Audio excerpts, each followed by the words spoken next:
Bien, a continuación entraremos a considerar otra de las formas de planificación importantes y que, como les indicaba a varios de ustedes en el primer ejercicio y en la primera reflexión individual que hacemos, es algo que nos suena un poco más familiar, no solamente por estar desde el punto de vista generacional, sino porque además en nuestro país, sobre todo en el sector privado, ha tenido un gran uso. Y este tiene que ver con lo que es la planificación estratégica. El primer elemento que hay que señalar con respecto a esto es que la planificación estratégica parte de la presencia de que existe un pensamiento estratégico. Esto quizá es un poco pretencioso llamarlo así, pero quizá la forma más sencilla de definirlo sería que existe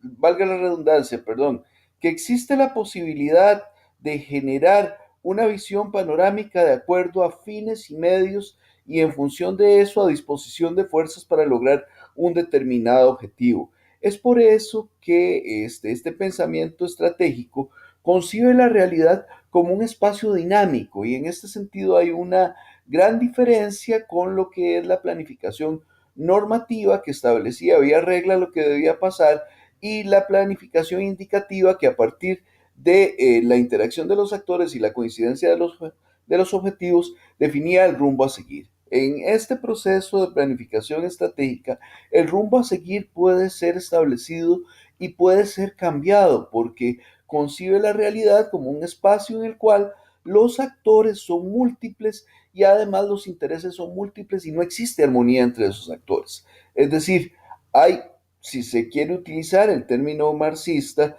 una relación dialéctica entre actores y contextos. Entonces, esto establece un conjunto de posibilidades de acción, pero su afán tampoco es predecir el futuro. En ese sentido, hay una diferencia muy importante con lo que es la prospectiva. Por su origen, la planificación estratégica tiene un fuerte componente económico, pero no se queda ahí, sino que además visualiza otros sistemas de acción y apunta a la necesidad de establecer instrumentos metodológicos que permitan poder dar cuenta de esta multidimensionalidad de actores y de escenarios en los cuales se mueven. La planificación estratégica ha planteado y ha calado en nuestros países a partir de los procesos de reforma del Estado,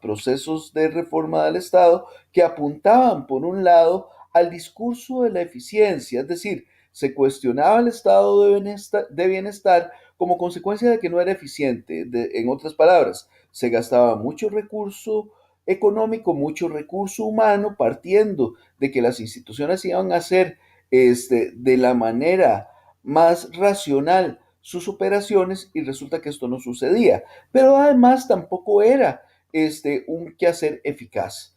Entonces se plantea un proceso de apertura de las competencias que originalmente eran estatales y se plantea la posibilidad de que nuevos actores puedan jugar y puedan establecer servicios a partir de esto que inicialmente generaba el Estado. Si ustedes lo identifican, entonces hay un adoptar de los discursos de las empresas privadas a la acción estatal. Otro elemento que es fundamental para entender la planificación estratégica es que la planificación estratégica funciona en ambientes de alta incertidumbre. Eh, Uno podría preguntarse por qué la planificación estratégica funciona en contextos de alta incertidumbre y la respuesta la vamos a tener fundamentalmente en lo que ya indicábamos. Existe una gran multidimensionalidad de contextos en los cuales hay multiplicidad de actores que tienen intereses diferentes y donde además ven múltiples vías de acción en un tiempo muy rápido para poder recomponer sus acciones y hacer que sus agendas sean impuestas.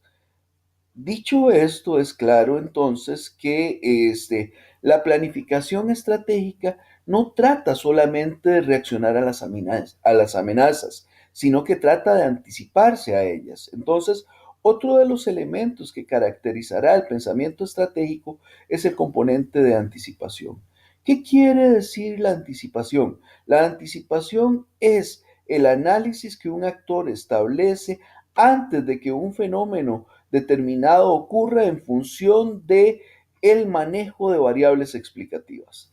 Dicho esto, entonces, cuando se genera pensamiento de anticipación, se trata de estructurar a partir de aprovechar las oportunidades de que el medio o el contexto establezca.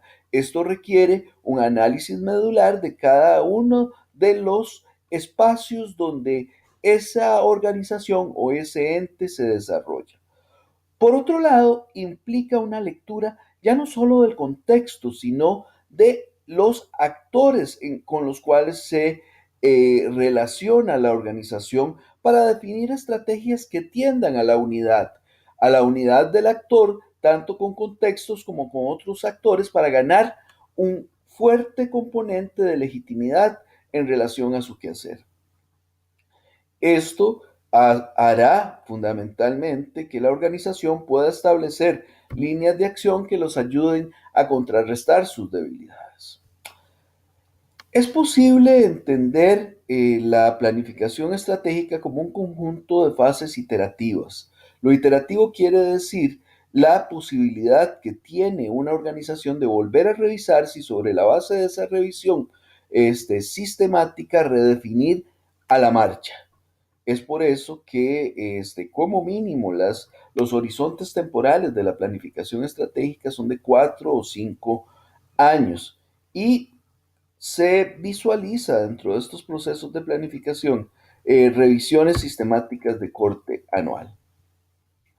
Algunos de los pasos fundamentales para establecer el acercamiento de la realidad de la planificación estratégica son los siguientes.